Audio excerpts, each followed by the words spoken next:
Eu estou aqui com o pastor Ginter novamente. Para quem não assistiu, tem mais um vídeo dele. Depois segue lá falando da Igreja Luterana. Mas hoje a nossa conversa com o pastor Ginter é sobre a capelania. Você sabe o que é isso? Já ouviu falar?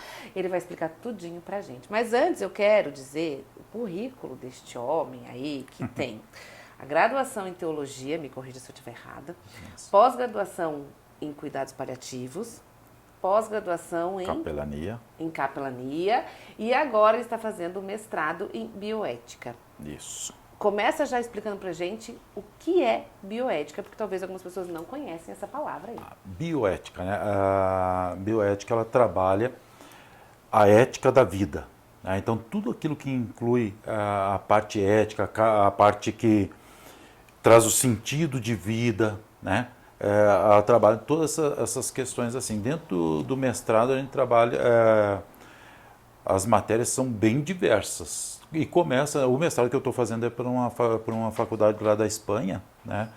Ela trabalha muito a questão dos cuidados paliativos. Foi um dos meus interesses, inclusive. Que legal. Porque tem muita questão ética dentro da autonomia de paciente, todas essas coisas assim que bem do processo interessante. tanto do viver, do adoecer e o do morrer. Exato. Como você caiu na capelania? O que é a capelania e como você caiu lá? A capelania é uma coisa que eu, em um tempo da minha vida, eu falei, eu nunca mais entro no hospital e não quero fazer esse negócio. Mas na nossa formação de teologia, no seminário da Igreja Luterana, tem uma cadeira sobre capelanias. E ela é generalizada, né? Então, assim, capelania escolar, militar, hospitalar, né? Ela pega essas principais aí e dá um geralzão sobre tudo quanto é capelania. Depois nós temos que fazer, como eu fiz, por exemplo, após, né? Tu faz depois um aperfeiçoamento sobre, né, aquela capelania que tu escolheu. Eu tenho sobre capelania, eu tenho a minha pós é capelania militar e hospitalar. Então, nas duas áreas aí, né? Mas assim, quando eu estava fazendo no seminário, o último ano de seminário, né, eu estava em São Leopoldo, eu fiz o curso de capelania pela UBRA, né? E era no hospital deles lá. Só que eu fui um dos últimos a se inscrever para fazer o curso. Vai esse aqui mesmo. E aí assim, peguei o que sobrou. E o que sobrou foi ala pediátrica e queimados. Eu, depois de 3 meses que eu estava fazendo o curso de capelania, eu chegava no quarto, eu morava num quarto pequeno e sozinho. Os outros colegas compartilhavam quartos e coisas, né? Eu quero ficar sozinho aqui, né? E o meu quarto dava de frente para o pôr do sol. Do jeito que o sol entrava, eu entrava junto com ele. Me acabava a noite. Era destruidor aquilo. Sufocava assim, de um jeito por dentro, né? E eu custei a descobrir o que estava me causando isso aí. Aí depois de um ano que eu terminei o curso de capelania, né? Aí eu me dei conta que era aquele convívio com o hospital ali que estava me fazendo mal. E aí eu falei, nunca mais quero saber desse negócio aí. Aí eu fui para a Argentina, né? Eu era pastor lá na Argentina, lá em Entre Rios, né? Na província de Entre Rios, perto de Buenos Aires. Adoeci lá porque era muito úmido, resolvi voltar para o Brasil. E aí veio a possibilidade de trabalhar em Cascavel com capelania hospitalar. Eles falaram, tu tem a formação e coisa, nós te queremos aqui, né? Vem para cá. E Hoje aí, você está em quais hospitais? Na UOPK e o Hospital Universitário. Então tem os dias fixos que você está nesse local. Tem mais ou menos de segunda a sexta, são os dias fixos que eu estou ali. Não, mas assim, os dias que estou exclusivamente, né, terças-feiras exclusivamente no HU, quartas-feiras exclusivamente OPK. Mas termino estando todos os dias nos dois. Então seria um trabalho onde você vai até o hospital, vai no leito de cada paciente levar uma palavra de Cristo para os pacientes. Isso. Independente da crença religiosa deles. Aí quando tu fala nessa questão independente da crença, né, e falando levar a palavra de Cristo, aí nós temos que lembrar que eu visito islâmico às vezes.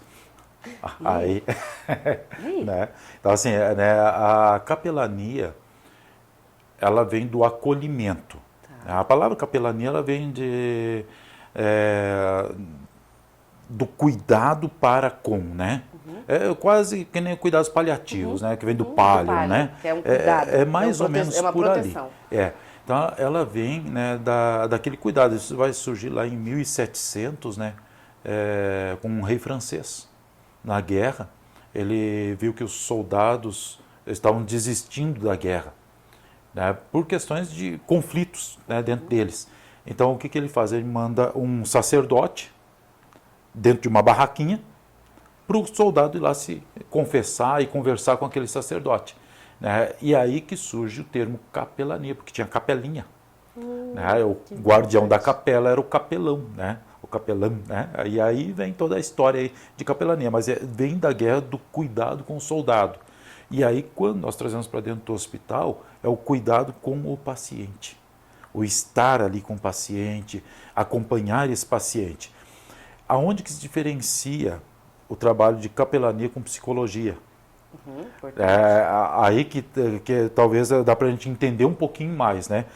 Tem gente que até, já vi gente com esse temor, né? Mas o capelão vai tomar o lugar do psicólogo.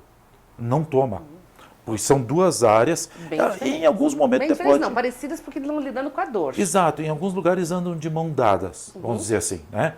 Mas a parte da capelania está muito mais no existencialismo da pessoa, né? No porquê que eu sou, né? E o que vai acontecer quando eu morrer. Né? Então, a finitude, né? A capelania trabalha muito essa questão do dar sentido para esse momento e o sentido para o depois também. Né? Então, esse é o principal objetivo de uma capelania. Né? E aí vai, independente de quem é essa pessoa em questão religiosa. A capelania ela trabalha espiritualidade, que são dois campos, né? Também é que, né?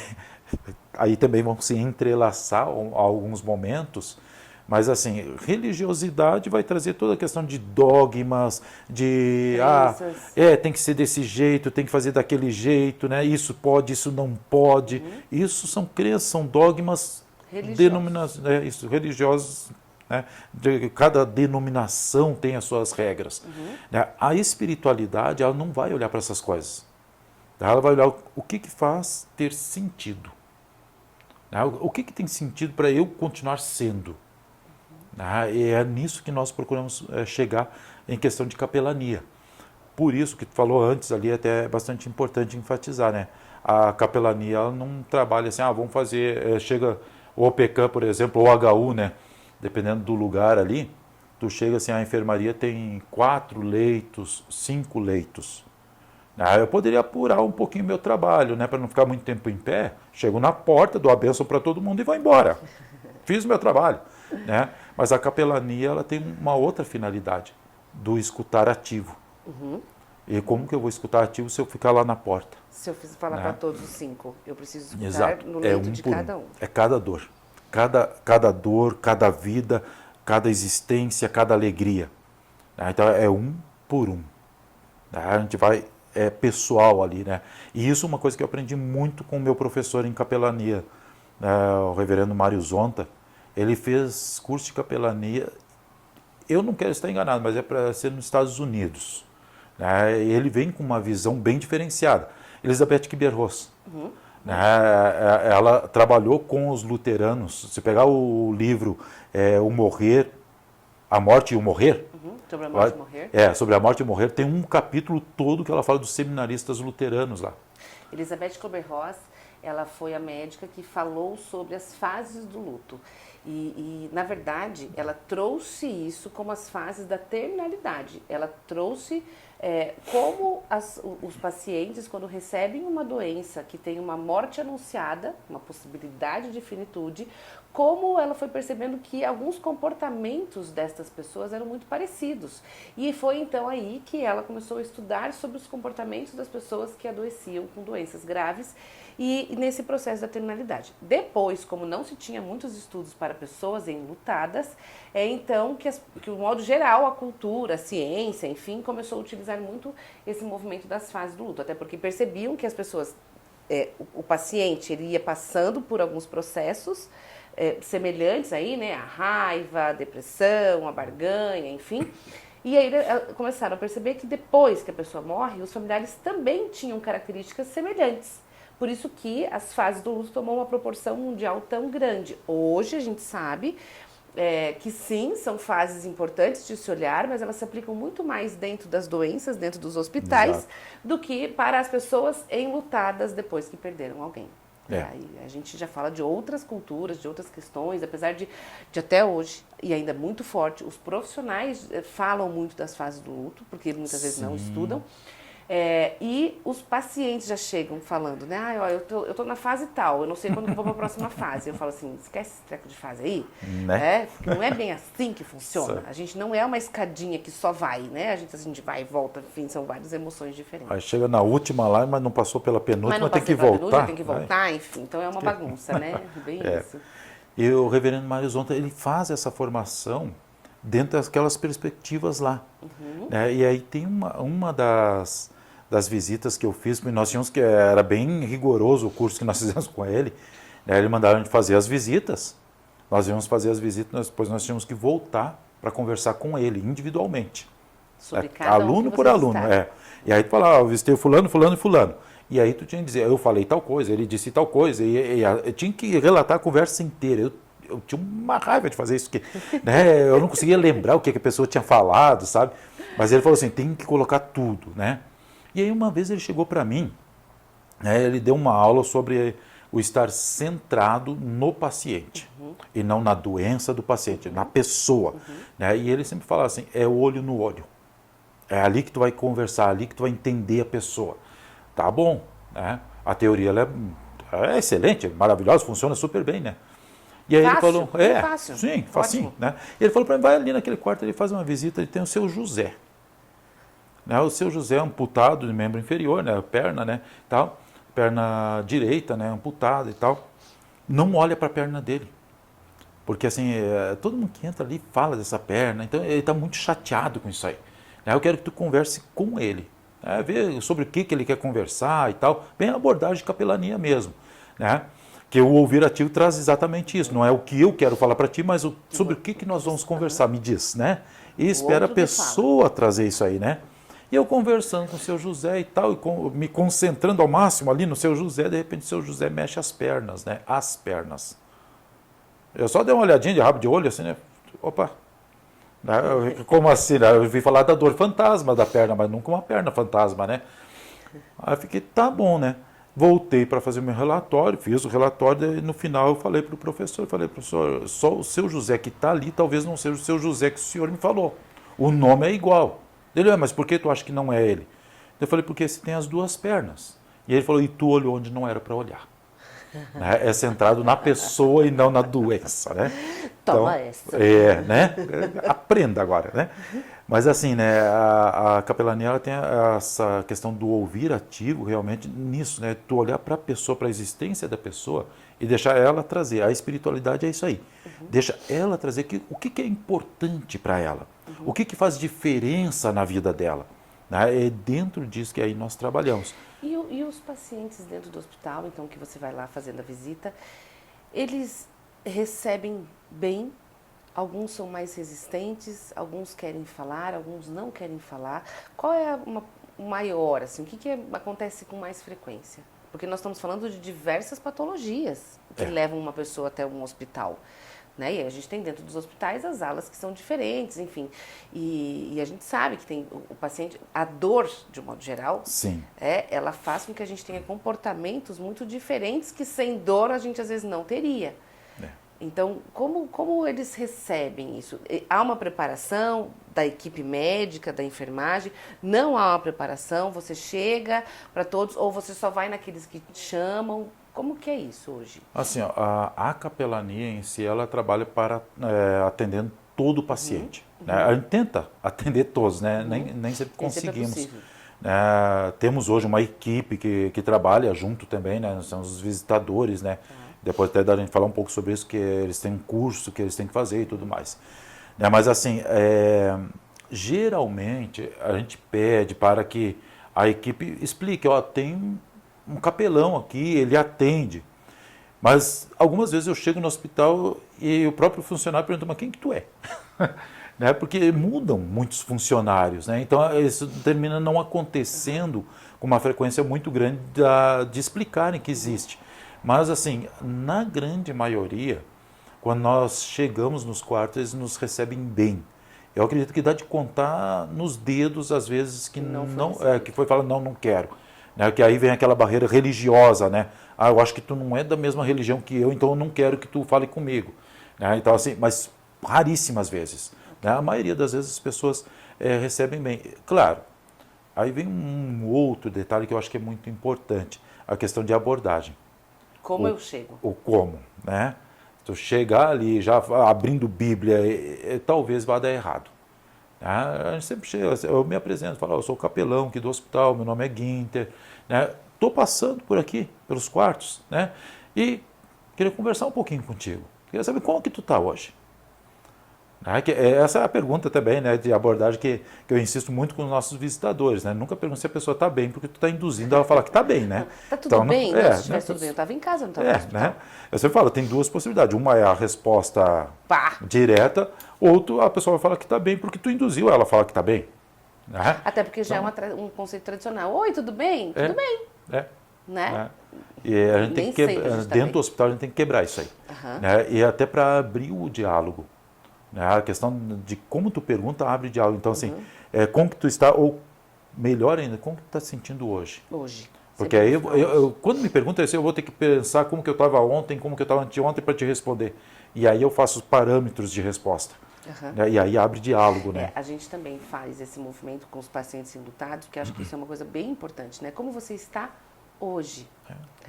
E como você está hoje, se venho num processo de dor, não necessariamente eu estou no dia mais feliz da minha vida, mas hoje, comparado a ontem, eu estou pior, eu estou melhor, eu estou sentindo tal coisa. Né? Então aí, às vezes até abre para que a pessoa possa ficar mais próxima aí da fala dela, do que ela está sentindo mesmo. Mas assim, enfim, né, a recepção é boa, o pessoal recebe bem a gente nos hospitais. Né? Até mesmo porque é um momento de fragilidade. Mas aí entra a questão ética também, da parte de quem está visitando. Porque é um momento de fragilidade, é um momento de vulnerabilidade. Né? Então nós temos que ter consciência disso, de que nós estamos ali para ajudar a pessoa e não para colocar minhoquinhas na cabeça da pessoa, não para criar mais conflitos para essa pessoa. Né? E por isso que eu mesmo sou um que, assim, que dificilmente eu vou perguntar para a pessoa de que religião ela é. A não ser que eu tenha alguma suspeita de alguma coisa, né, que eu estou percebendo, eu pergunto. Por isso que quando você chega trazendo, né, deixando com que ele fale, você acolhe o que ele está te trazendo. Exato. Né? Você comentou antes que tem algumas pessoas que também fazem parte. Como chamam? Os visitadores. Visitadores.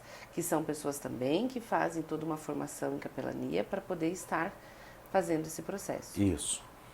Aí nós vamos entrar num outro campo para explicar quem são os visitadores. Qual que é a diferença do capelão para visitador, né? Porque, mas se tem capelão, por que tem visitador? Porque tem nome diferente. Né? Porque a função é diferente. Embora esteja dentro do mesmo hospital, aparentemente fazendo a mesma coisa. O capelão, ele é o responsável dentro da instituição. E precisa ser algum líder religioso? Aí tem uma questão de legislação aí bastante complicada. No Brasil, nós não temos uma legislação pontual em relação a isso aí. Outros países dizem sim, tem que ser um teólogo. Ok. Não necessariamente padre ou pastor. Exatamente. Ok. Mas alguém tem a que seja faculdade da de área, teologia. Teologia com formação em capelania. Aqui no Brasil, nós temos, e aí dá uns conflitos muito grandes, eu até acredito que deveria entrar na nossa legislação algo mais pontual, sabe? Porque assim, né, não pode desmerecer ninguém em relação de formação, né? Mas eu fiz 1 ano de curso de capelania dentro do seminário, fiz uma pós, né, de 720 horas, né, para chegar a falar assim, bom, eu posso ser um capelão, né? E aí tu vê uma pessoa que vai ali e faz um curso de final de semana e sai com uma carteirinha de capelão. Sabe, é complicado isso aí. Até na sua área, então? Isso acontece? Acontece. Eu achei que era só na minha. Não, né? Os terapeutas. Mas assim, infelizmente, e aí entram questões éticas isso aí.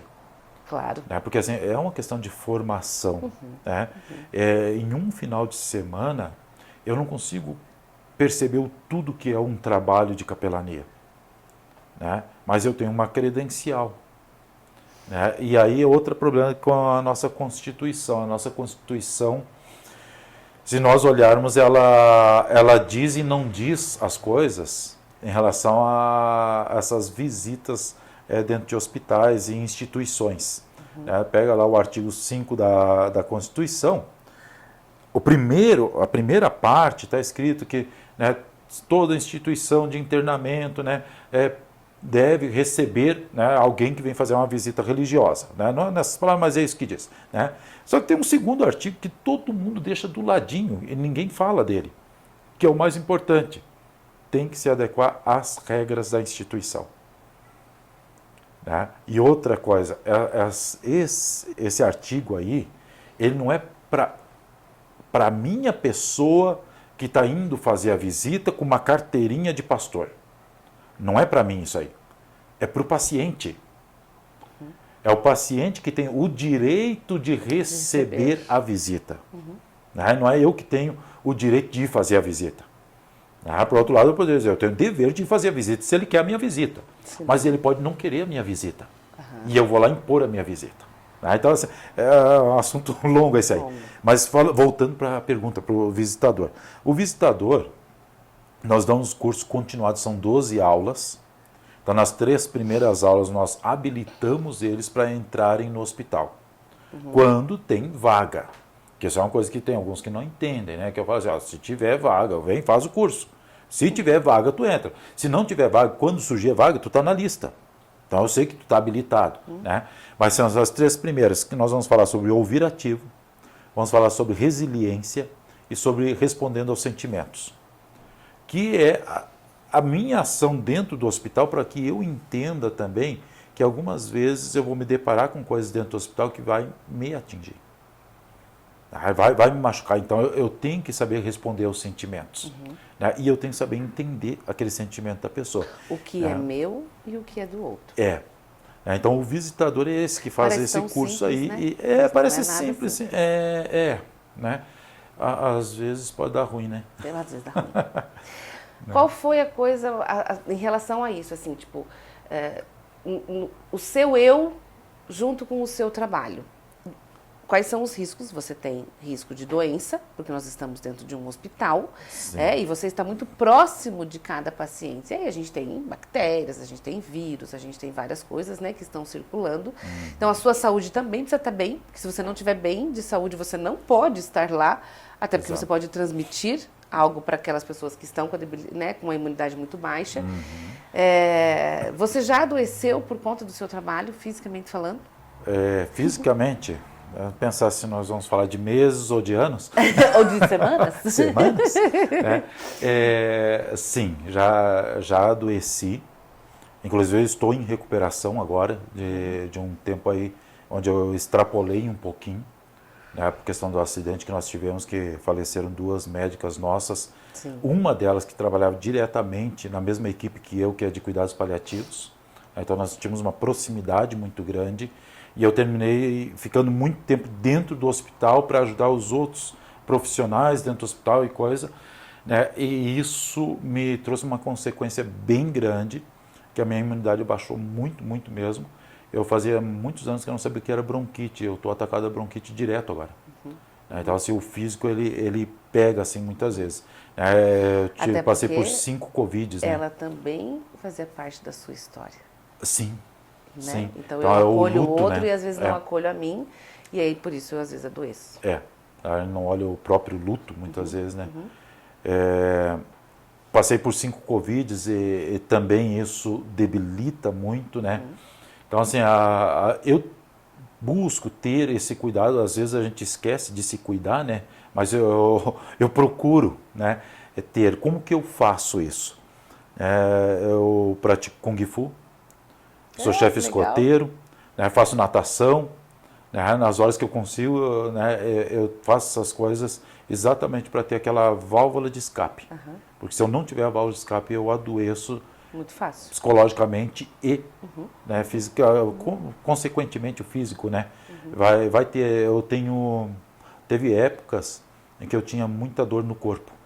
Dores, mas dor assim, te digo assim, de se contorcer de tanta dor que tinha e não saber aonde que era, porque me doía tudo, principalmente as costas, né, a parte de cima das costas, que é a parte da tensão, né? Me doía de eu ficar entrevado, sabe, de ficar duro assim, né, caminhar todo duro, né, e não tinha o que fizesse relaxar, né, e era uma sobrecarga do trabalho. Guinter, você estava falando, né, desse adoecimento todo que você passou e passa de vez em quando, tem que estar cuidando da sua saúde, buscando médicos profissionais também, né, tomando vitamina, fazendo tudo. Né, exercício, enfim. Que cuidados, tanto quem é da capelania, quem vai fazer as visitas, ou até mesmo eu tenho alguém doente lá dentro do hospital, vou fazer visitas, porque a gente tem, o hospital é aberto na hora da visitação. Que cuidados eu preciso ter com a minha saúde e com a saúde daquela pessoa que está lá? Porque nem sempre isso é falado, porque geralmente as visitas são rápidas e às vezes nem sempre a recepcionista coloca ali, ó, tem que fazer isso, tem que fazer aquilo, e a gente às vezes é sem noção, né? Então, assim, o que faz a gente ter noção? Eu vou ir para o hospital. Primeira coisa que eu tenho que pensar, eu estou bem para ir ao hospital? Não é porque eu quero visitar, exato. mas eu preciso saber se a minha saúde pode prejudicar a vida de alguém. Que, por exemplo, tem bactérias que o nosso corpo, né, até foi uma das primeiras aulas que eu tive no mestrado, que era sobre a formação do nosso corpo, né? Tu começa a olhar aquele negócio ali, tu começa a ficar meio assustado, com toque, né? Porque é tanto bichinho que a gente carrega, né? Mas só que eles não fazem mal mais para nós, por quê? Porque nós estamos com a imunidade boa, né? E tudo mais. Só que essas mesmas bactérias que nós temos no dia a dia, pega uma pessoa com a imunidade baixa, tu mata ela. Então complica a vida daquela pessoa. Então é uma das coisas que eu tenho que ter cuidado, que, né, não precisa encostar no paciente, né? O paciente está com imunidade baixa, por mais que tu ame ele, né, não fica pegando ele, tu veio de fora, né? A questão do uso de luvas é muito importante, as máscaras são muito importantes, né, para que tu não contamine quem está ali, né, com bichinhos que para ti não vai fazer mal nenhum, mas para ele pode fazer mal. Sabe o que eu escutei outro dia? Aí o quanto o mundo é individualista, a gente precisa prestar atenção, né, e parar com essa bobeira. Uma pessoa falou assim, eu vou visitar fulana, mas queriam que eu colocasse máscara. Eu não estou mais no Covid, não tenho nada. E aí o quanto, olha o egoísmo que me faz não perceber assim, eu posso até não ter nada, eu não vou pegar nada, eu estou bem de saúde, mas eu estou dentro de um hospital onde tem várias pessoas que não estão bem de saúde. Então é cuidar de si e do outro. E do outro, É assim, pensa no hospital, gente, a limpeza dentro do hospital ela é rigorosa. O que eu vejo nos hospitais onde eu estou, né? Às vezes a gente olha o chão, parece que assim, eles estão limpando sempre aquilo lá. Então as senhorinhas lá sempre passando que boa para um lado para o outro, né? A água sanitária para um lado para o outro e coisa, né? E assim, justo para que tenha o menos contaminação possível. Só que hospital é um lugar contaminado. Isso. E tu tem todo tipo de doença, todo tipo de bactéria, todo tipo de vírus, tu tem dentro de um hospital. Então assim, para que tu carregue uma coisa contigo não é tão difícil não. Né? Então esses cuidados de usar luva, usar máscara, no mínimo. Fundamental. Né? E outra coisa assim, né? Os adereços, né? Eu vou para dentro do hospital, eu tiro o máximo possível. Né? Porque a gente carrega embaixo da aliança, né? Nas coisas que estão conosco, nós carregamos bichinhos. Né? Então nem para levar para o hospital, nem para levar do hospital para casa. Né? Essas coisas são importantes, a gente ter essa noção aí, né? O cuidado, né? De usar máscara principalmente, né? A luva eu acho recomendado porque assim, né, tu vai tocar na pessoa, então toca com luva. Né? Depois tu tirou a luva, tá tudo certo. Né? Tu não transmitiu nada, não pegou nada. Né? E outra coisa, né, qual que é o lugar mais contaminado que existe? A gente vai olhar isso aí, é interessante, né? Maçaneta é um lugar extremamente contaminado, à beira da cama. Não é o paciente que é contaminado, entende? É a beira da cama. A beirada da cama, aquelas coisas que tem na beirada da cama. E tem gente que vai e se escora ali, né?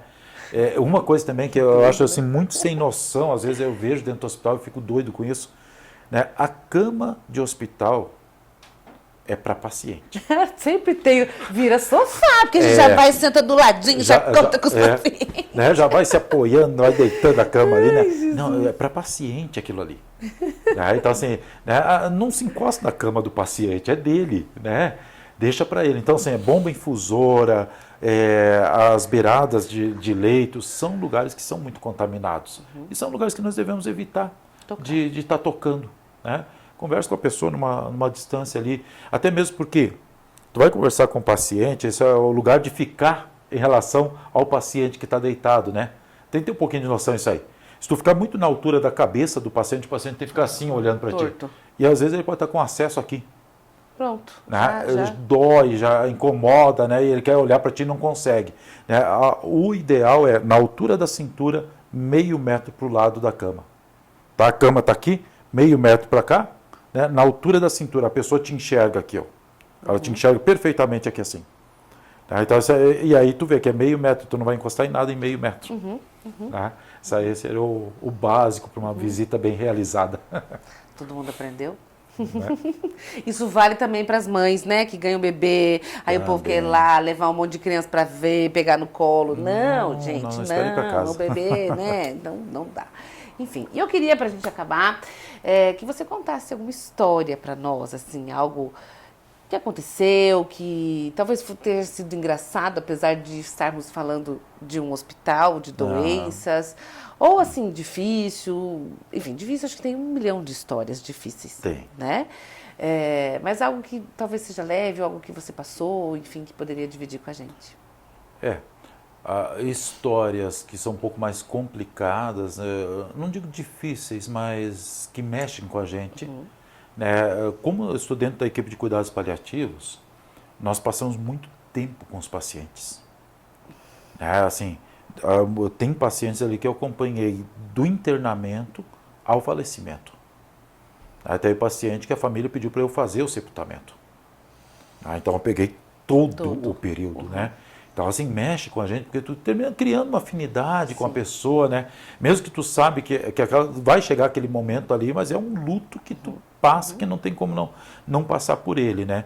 Então, assim, desses aí, teve alguns que mexeram mais comigo. Eu vou contar esse primeiro, o dramático, depois contar uma coisa mais...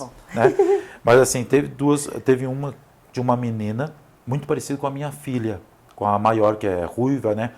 É muito parecida com ela. Então, a primeira vez que eu vi essa menina, me impactou só de olhar para ela, já me deu um ruim por dentro. Claro. Porque parecia que eu estava vendo a minha filha ali, né? E essa menina, quando ela faleceu segurando na minha mão.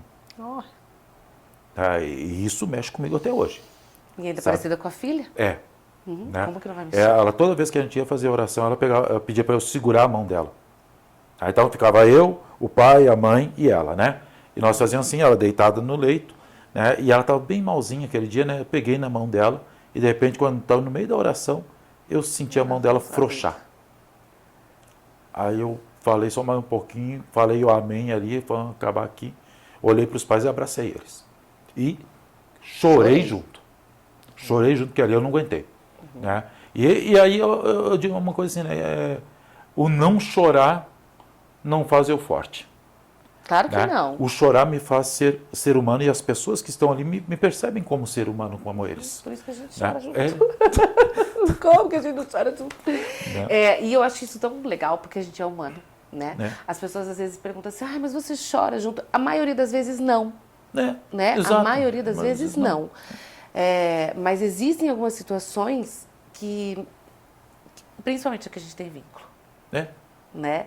E não que os demais pacientes, as demais pessoas, a gente não tenha um carinho grande, mas algumas a gente acaba criando realmente um vínculo, né?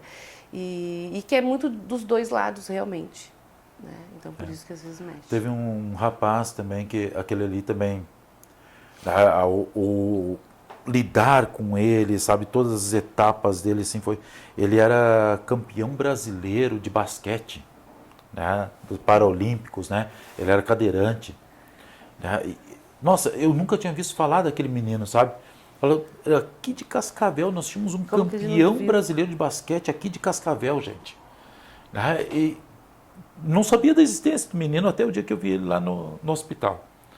né? E aí toda a história de vida, quando ele tinha 4 anos, uma bala perdida pegou a coluna dele, sabe? E aí tem todo um histórico ali, né? E assim, o final de vida dele foi muito bonito. É estranho falar, às vezes, para alguns escutarem isso, né? Mas foi assim, muito, muito bonito, assim, porque ele ressignificou todo aquele momento dele. Sabe, ele sabia que ele estava chegando na finitude, ele tinha uma preocupação grande com a mãe dele, então ele pediu para fazer uma DAV, né, que é a Diretiva Antecipada de Vontade, que até então não tinha validade jurídica, agora tem, né? Agora tem. Mas assim, ele pediu para que fosse feito, falando o que era para ficar para a mãe, os detalhezinhos, o carro, o papel, um monte de detalhes ele colocou, sabe? Isso foi bonito, porque ele foi em paz.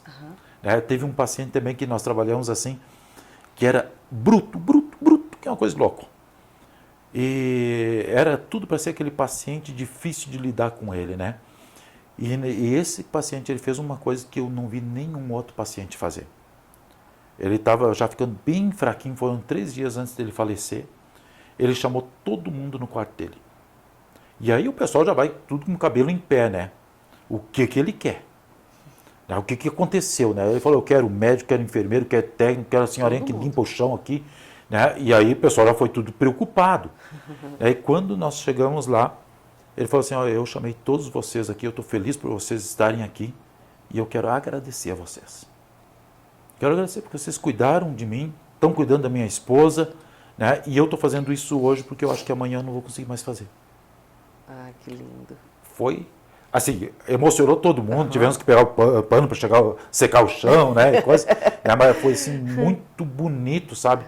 Tu olhar para aquilo ali e falar assim, aquele homem que era bruto, chamar a equipe para agradecer pelo que foi feito. Os brutos também amam, minha gente. Né? E assim, uma história que aconteceu assim, que depois eu dava risada daquilo, né? Eu visitei uma senhora, e ela falando para mim que ela tinha feito uma cirurgia muito grande, coisa, né? Deu, né? Poxa, né? Aí ela falou assim, não, e é muito grande mesmo, me abrindo daqui até aqui, e aqui também, né? Deu, nossa, é um corte muito grande mesmo, né? Dela é assim, olha só, pá, levantou a blusa, olha só o tamanho do corte, né? Tudo costurado ainda, tinha sido 2 dias antes, né? Tudo costurado, daí eu fiquei olhando, o que tu acha disso, Teu? Fiquei olhando assim, falei, o que eu digo? Será que os pontos estão bonitos? O que eu vou falar agora, gente? E eu olhei assim e falei, nossa, realmente, senhora, é muito grande esse corte aí. Ela abaixou a blusa de novo. Mas assim, sabe, às vezes acontece essas coisas assim, né? Tira a gente um pouco do centro. Né? O que eu faço agora? O que eu digo? Ainda que eu não tenho problema com isso, se fosse eu, saia correndo também, né? Tem gente que eu conheço que se vê um corte desse aí desmaia, né? Mas realmente é um corte muito grande mesmo, né? Mas a gente fica sem saber, fica sem ação na hora, sabe? Vou falar o quê, tu né? Fica, né? Tá. A gente estava falando de uma morte bonita. Existe o livro Histórias Lindas de Morrer, da Ana Cláudia Quintana Arantes. Eu acho que é um dos livros mais lindos que eu já li. E realmente ela conta algumas histórias também que marcaram ela nesse processo de médica, de cuidados paliativos. E a gente tem histórias, né? A morte, ela não é algo que a gente gostaria que tivesse presente na nossa existência, mas tudo que nasce um dia morre. E algumas pessoas têm o privilégio de poder, no seu momento de finitude, conseguir se despedir, conseguir perdoar, conseguir estar com as pessoas de alma mesmo, né? Aquela coisa de estar conectados. Então, realmente é um livro que vale muito a pena a leitura, porque ele modifica a forma de enxergar, inclusive, o adoecer. Exato. Assim, né? Às vezes a gente vê pessoas que passam pelo trauma de um câncer, de uma doença crônica, né? Tu pode ver as coisas de 2 maneiras sempre. Sim. Né? Um dos exemplos que eu uso, às vezes, até conversando com pacientes, muitas vezes, eu sou um grande apaixonado de flores. Embora que eu tenha uma alergia, uma coisa de louco, né? Mas eu sou muito apaixonado, assim, agora essa época dos ipês, né? Quando os flamboyants estão floridos, né? E eu falo assim, existem 2 perspectivas de tu olhar para um pé de flamboyant, por exemplo, quando ele está bem florido. E eu passei por isso uma vez com uma pessoa. Eu olhei assim para aquele pé de flamboyant, coisa mais linda. Mas era a copa toda laranjada, assim, sabe? Coisa mais linda que lá, o chão todinho laranja, assim, né? E eu parei assim, olhei e falei para a pessoa, olha só aquele pé de flamboyant ali. A reação da pessoa foi qual? Nossa, que sujeira. Aham, exatamente. Mas foi uma puxada de tapete de um jeito, Porque sabe? depende Eu falei, do que acabou eu com o meu romance com o pé de flamboyant, gente. Tava tão bonito, né? Tava cheio de coraçãozinho saindo, né? Mas assim, sabe, existem essas duas perspectivas. Tu pode olhar o bonito, ou tu pode Apesar olhar... de, né? né, atrás da minha casa, na quadra de trás, tem um pé de paineira. Aquelas flores cor-de-rosa, né? Aquela que dá o algodão depois, né? Tinha um dia que ela estava bem, bem florida mesmo e levantou um tempo feio, sabe? Aquelas nuvenzona preta assim, né? E eu olhei para aquele pé de paineira assim, como ele estava muito mais viçoso Com o escuro com a atrás. tempestade atrás. E isso é uma coisa que o cuidado paliativo, principalmente, ele proporciona muito isso aí. Sabe, tu olhar assim, tá, existe essa tempestade na tua vida assim. Existe esse momento que está difícil, que está sufocante. Poxa, mas olha, existem coisas bonitas que tu pode viver agora. Né? Eu fiz uma palestra agora ontem, né, lá no hospital, falando sobre cuidados paliativos. Né, e uma coisa que eu aprendi com um paciente e que eu carrego isso comigo todos os dias. Né, hoje é o melhor dia de todos. Porque hoje tem vida. E se tem vida, tem jeito. O ontem já passou, né? Amanhã eu não sei se eu vou estar aqui. Mas hoje, ele é o melhor de todos. Então eu tenho que ver o melhor hoje. Né? Mesmo com dor, às vezes, mesmo com náuseas, mesmo passando por aquele momento que não está tão agradável, mas deixa eu olhar para o que tem de bom hoje. E eu quero viver esse bom hoje. Né? E isso que proporciona capelania, isso que proporciona cuidados paliativos, quando a gente trabalha realmente junto, né, com uma finalidade. Viktor Frankl. Eu sou um grande apaixonado do Viktor Frankl. E tem uma coisa que um dia me perguntaram, por que eu trabalho na capelania? Eu não sou remunerado nos hospitais para trabalhar. Tenho dor de cabeça suficiente para ser, né? Mas não sou remunerado dentro dos hospitais para isso. E aí uma das diretoras do hospital perguntou, né, mas por que tu faz esse trabalho aqui dentro? E na hora eu não soube responder para ela. Eu fiquei olhando assim e falei, não sei, eu venho aqui, eu não sei porquê. E dias depois eu voltei lá para ela falar a resposta, porque eu achei no livro, né? Viktor Frankl diz assim, eu achei sentido na minha vida quando eu ajudei outros a terem sentido na vida deles. E isso é capelania. Capelania é ajudar as pessoas a terem sentido na vida delas. Obrigada. Que lindo. E é isso, né? Eu termino dizendo que hoje é o melhor dia da nossa vida. Já. Obrigada por tanto. Muito obrigado.